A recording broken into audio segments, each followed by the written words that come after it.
this is not a situation that's going to go away. In fact, the only source that really has had an inside scoop on this that didn't seem to talk about it yet was the voice of the White House at tbrnews.org. And after Fulford and I had this conversation, I went to TBR News, and sure enough, there was a whole article just dedicated to this subject.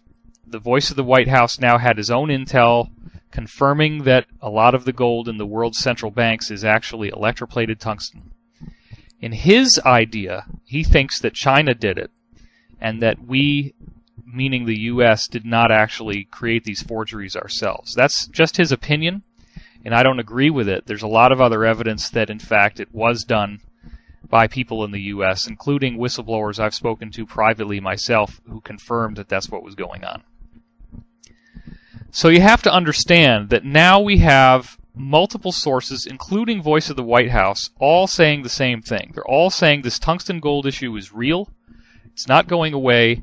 This is the kind of stuff that happens in what we call an endgame. Now, Benjamin Fulford and I do not discuss the UFO subject until the end.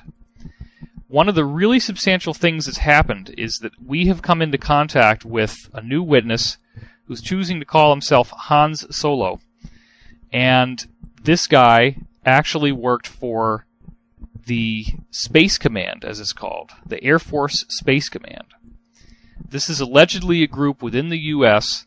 that works using Stargate technology, or what they also call portal technology, and then from there travels to a variety of ships that they have well outside the solar system and are engaged in various activities. This particular witness was involved in mining of a particular compound called Element 115.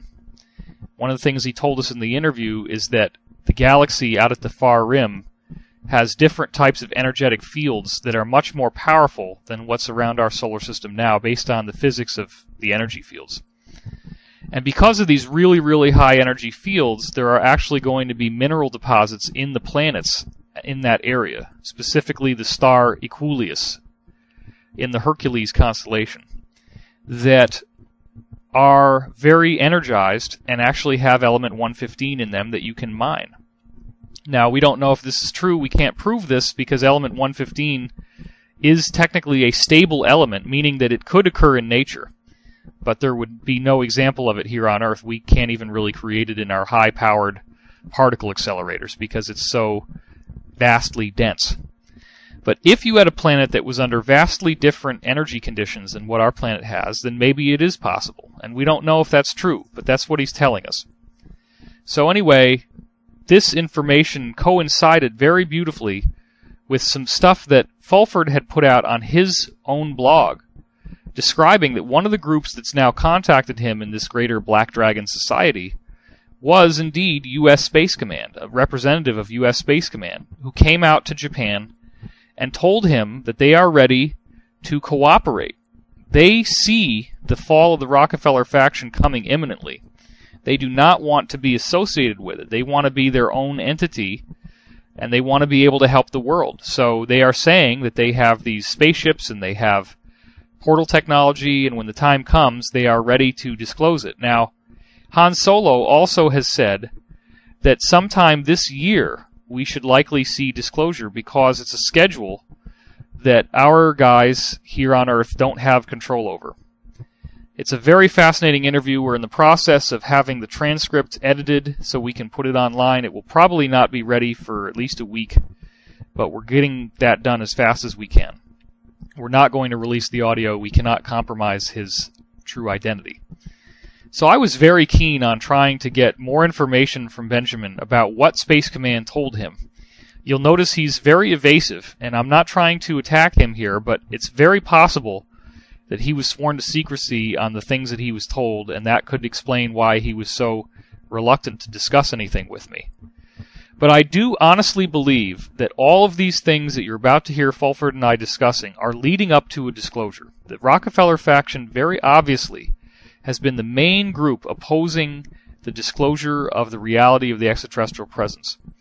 That means that if they fall into defeat, which appears to be happening, Now that Obama has signed this executive order, you have Interpol that's operating within the United States, holding the Federal Reserve transactions basically at gunpoint on both ends to make sure that these transactions go through.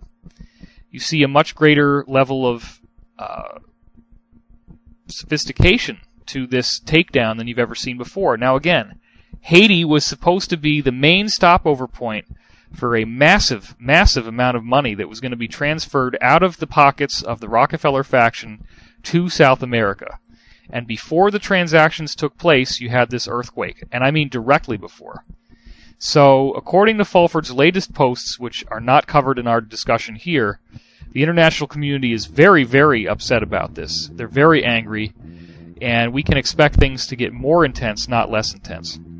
So again, this is a war. This is kind of like the football game that's leading up to the big announcement. I don't know when the announcement is going to be. Nobody can predict this thing for sure. It is a war. One of the things that we can also probably see is there will be some economic turmoil once these guys are brought down. You're going to see some upheaval. I discussed this with Fulford. I have another source that I did not discuss in this interview that has said one estimated time for when things could really fall apart is March. We honestly don't know. Disclosure is not simply something that somebody writes in on a calendar and says, let's do it on such and such day. And so I know there are hecklers out there who have tried to say, oh, well, you said it was going to happen by such and such, and then it didn't happen. You said it was going to happen by the end of the year, and then it didn't happen. All I've done so far is to relay information that I've heard from other reliable whistleblowers. I also am getting intuitive information that has not given me an exact time window, but has made it very clear that this is going to happen, and probably sooner rather than later. So, without further ado, I invite you to enjoy this discussion that I have with Benjamin Fulford. This is really talking about the financial and world power football game behind the scenes, looking at the play-by-play and trying to figure out when exactly the whole thing is going to come crashing down, because in the aftermath we're going to have a much greater and more prosperous world. The financial system will be restructured in a way that is beneficial for humanity, and you're going to see the revealing of many, many wonderful truths that have been suppressed for so long. It is truly a magnificent event that's coming upon us. I'm very excited to have had this conversation, to be offering it to you now. So without further ado, let's go for it. Good. How are you? Very well, very well. So, what's going on? Well, I have recently subscribed to your BenjaminFulford.net website, and I would like to, first of all, commend you on the incredible job that you've done.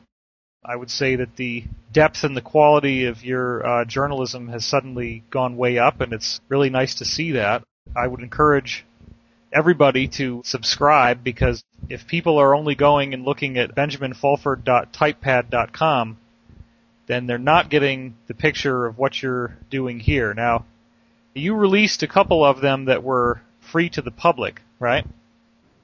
Right, because I remember I read those first, but then what people may not realize is that you really have delivered the payload in the ones that have now come out since you switched it over to a pay-only site. Maybe I should put them out after a time or something, for free, after 1 month delay or something. I don't know. But obviously, it helps if I'm paid. I can spend more time and effort. Absolutely. Now, is there a way you could increase your voice volume? Because right now you sound like you're really, really far away. I'm using an old microphone because the cat chewed up my Skype headset. Okay. I'll just have to put my mouth closer. Well, I appreciate that. That's going to work a lot better. Yeah, that's definitely one avenue that you could take. I wrote actually an online book recently called Disclosure Endgame, and I didn't finish it, but it's basically talking about how there is a financial event that's coming to its apex, and this financial event seems to be correlated with the release of various suppressed technologies in the aftermath, and you are certainly one of the leading voices on this